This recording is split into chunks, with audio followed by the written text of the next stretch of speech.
Page पे हम आई बनाएंगे, तो उसके लिए हम आईज बनाने के लिए 2 पॉइंट ले लेंगे, एक लेफ़्ट पॉइंट और एक राइट पॉइंट। तो दोनों के बीच में थोड़ा गैप रखेंगे। उसके बाद लेफ़्ट पॉइंट से हम ऊपर की तरफ स्लैंट एक लाइन खींचेंगे, फिर दूसरी लाइन उसी से जुड़ी हुई और तीसरी लाइन नीचे की ओर रहेगी। तो ऊपर की लिड, आईलिड जो है वो हमने बना ली। इसके बाद हम नीचे की तरफ से लेफ़्ट पॉइंट से एक छोटी लाइन और उसी से आगे की तरफ हम एक बड़ी लाइन के द्वारा हम दोनों पॉइंटों को जोड़ लेंगे। अब हम सर्किल बनाएंगे बीच में। तो आई बॉल का ये पार्ट रहेगा। तो अपर लाइन से हम नीचे की ओर एक सर्किल बनाएंगे और अपर लाइन के कुछ ऊपर की तरफ भी हम उस सर्किल को आगे की तरफ घुमा देंगे। अब हम 10B पेंसिल ले लेते हैं। तो लेफ़्ट साइड से पीछे की ओर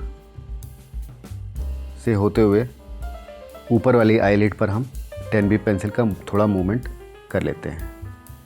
इसके बाद हम आई बॉल के अंदर प्यूपिल वाले पार्ट को बना लेंगे 6B पेंसिल से।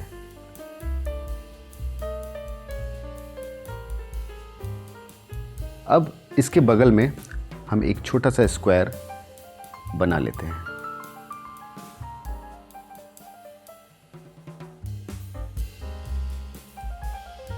अब 10B पेंसिल से अपर लिड को दोबारा हम थोड़ा सा डार्क कर लेंगे। लेफ़्ट साइड पे ज़्यादा वर्क करेंगे, ज़्यादा डार्कनेस बढ़ाएंगे और राइट साइड में थोड़ा कम। और ऊपर और नीचे वाले पॉइंट की तरफ हम दोनों को जोड़ देंगे।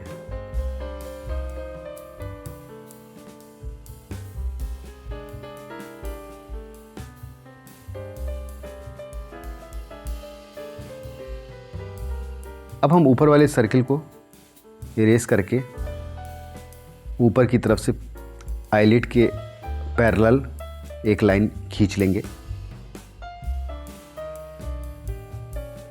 और 6B पेंसिल के द्वारा हम इस लाइन को बना लेंगे।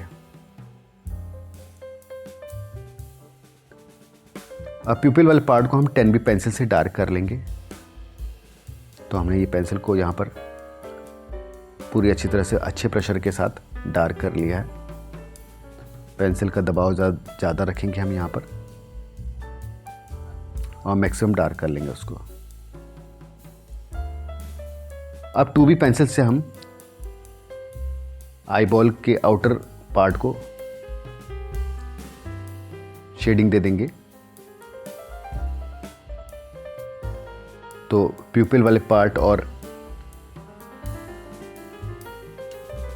आई बॉल का जो अंदर का पार्ट है, आई बॉल का वो लाइट रहेगा प्यूपिल से, और 6B पेंसिल से अपर हाफ को हम डार्क कर लेंगे। तो हमने ये पार्ट को डार्क कर लिया है।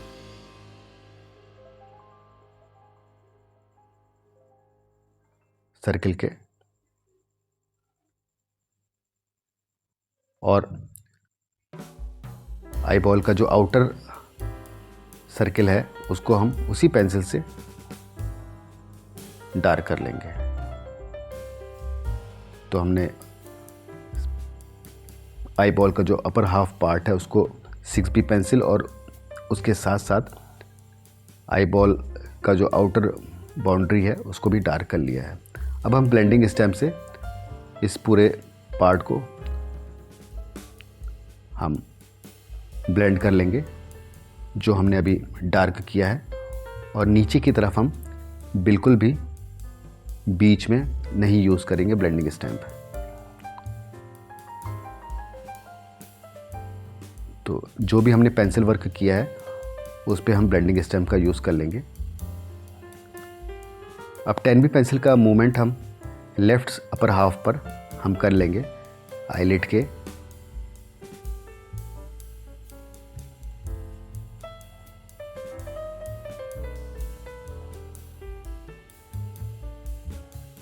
अब इसके बाद 2B पेंसिल ले लेंगे। तो 2B पेंसिल हम आई बॉल के बाहर वाले पार्ट को हम 2B पेंसिल से शेडिंग दे देंगे। तो आईलिड के जस्ट नीचे हम 2B पेंसिल से के द्वारा ब्लेंड अच्छी तरह करेंगे, शेडिंग करेंगे यहाँ पर, और इस वाले पार्ट पर थोड़ा ज़्यादा और यहाँ पे भी थोड़ा ज़्यादा हम ब्लेंड करेंगे, और इधर की तरफ हम कम ब्लेंड करेंगे।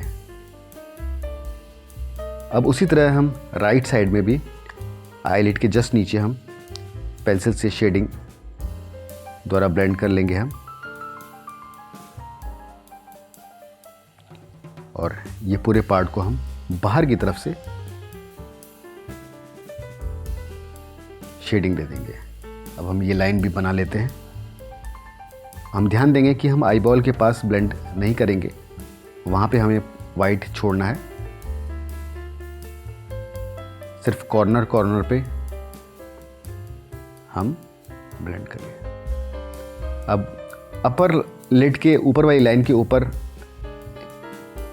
से नीचे की तरफ हम पेंसिल से शेडिंग दे देंगे, और उस लाइन के ऊपर हम ज़्यादा डार्क करेंगे, और नीचे की तरफ हम आते आते हम उसको थोड़ा सा लाइट रखेंगे। इसी तरह हम ऊपर की तरफ, उस लाइन के ऊपर की तरफ हम शेडिंग देंगे। तो यहाँ पर हम प्रेशर ज़्यादा लगाएंगे पेंसिल का, थोड़ी सी डार्क रखेंगे, और जैसे जैसे हम ऊपर की तरफ बढ़ेंगे वैसे वैसे हमारी पेंसिल लाइट होगी, यानी हम प्रेशर कम लगाएंगे।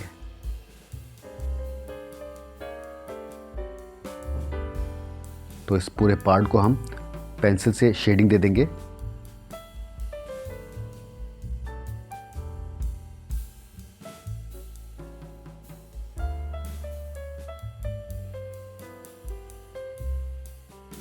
और इस लाइन के ऊपर हम ज़्यादा शेडिंग देंगे और प्रेशर भी ज़्यादा लगाएंगे पेंसिल का, और नीचे की तरफ भी हम ज़्यादा वर्क करेंगे। अब हम ब्रश ले लेते हैं, फ्लैट ब्रश, और इस पार्ट पर जहाँ पे हमने पेंसिल वर्क किया था वहाँ पे हम अच्छी तरह से ब्रश से ब्लेंड कर लेते हैं। तो इस लाइन के ऊपर हम अच्छी तरह से इसको ब्लेंड कर लेंगे।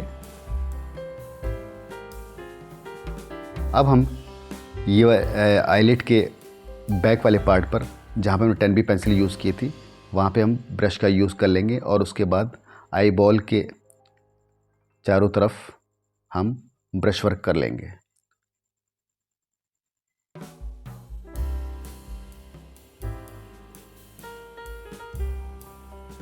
अब लोअर आईलिड के कुछ हिस्सों पे हमने 2B पेंसिल का यूज़ किया है, और इस लाइन को थोड़ा सा हम यहाँ पे डार्क करेंगे।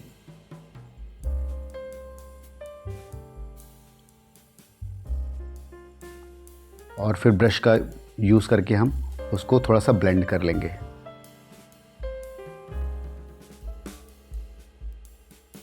अब आईलिड के नीचे वाले पार्ट पे हम 2B पेंसिल से शेडिंग देंगे।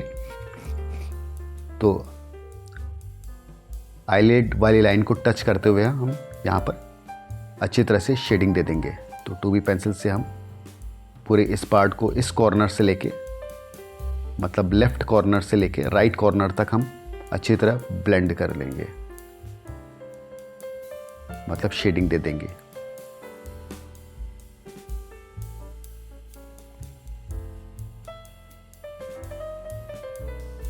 तो यहाँ पर हमने शेडिंग दे देनी है अच्छी तरह से, और उसके साथ साथ ये लोअर लाइन भी इससे हम बना लेंगे।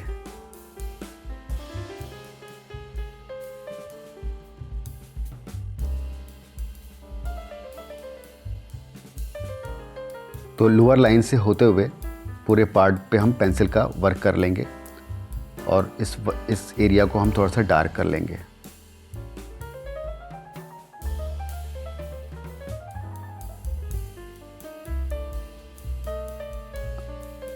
अब फ्लैट ब्रश से हम यहाँ पर हम ब्रश का मूवमेंट कर लेंगे। तो हम ध्यान देंगे कि लेफ़्ट साइड का कॉर्नर और राइट साइड के कॉर्नर पर हम ब्रश का मूवमेंट ज़्यादा करेंगे, और सेंटर पे हम ब्रश का मूवमेंट थोड़ा कम रखेंगे। हाँ, ब्लेंड करेंगे लेकिन कॉर्नर्स पे ज़्यादा वर्क करेंगे।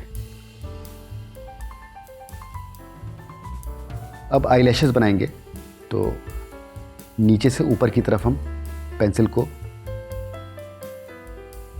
मूव करेंगे। तो यहाँ पे मैंने 10B पेंसिल का यूज़ किया है। तो जैसे जैसे हम ऊपर की तरफ बढ़ते जाएंगे, आईलैशेस का जो डायरेक्शन है वो भी हम चेंज कर लेंगे। तो लेफ़्ट साइड की तरफ डायरेक्शन रहेगा और राइट साइड में राइट साइड की ओर डायरेक्शन होगा। नीचे की तरफ मतलब लेफ़्ट पॉइंट पे हम ज़्यादा पेंसिल से आईलैशेस बनाएंगे। अब हम नीचे वाले आईलिड की ओर हम आईलैशेस बनाएंगे। तो यहाँ पर हम आईलैशेस कम होते हैं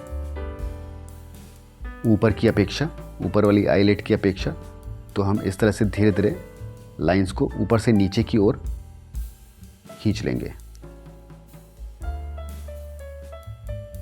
पीछे की तरफ पॉइंटेड और आगे की तरफ लाइंस जो हैं वो बहुत नुकीली और पतली होंगी आईलैशेस की।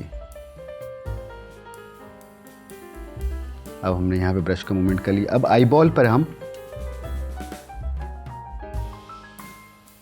लाइंस बना लेंगे। तो इस तरह से हम धीरे धीरे उसकी बाउंड्री पर हम इस तरह से 2B पेंसिल से लाइंस डेवलप कर लेंगे। उसी तरह प्यूपिल वाले पार्ट पर बाहर की ओर से हम पेंसिल से लाइंस क्रिएट कर लेंगे।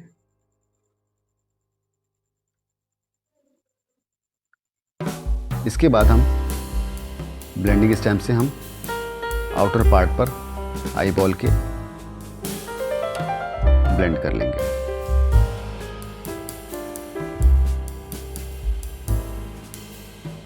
इस तरह से हमारी आईज का बेसिक स्ट्रक्चर तैयार हो गया। Thank you.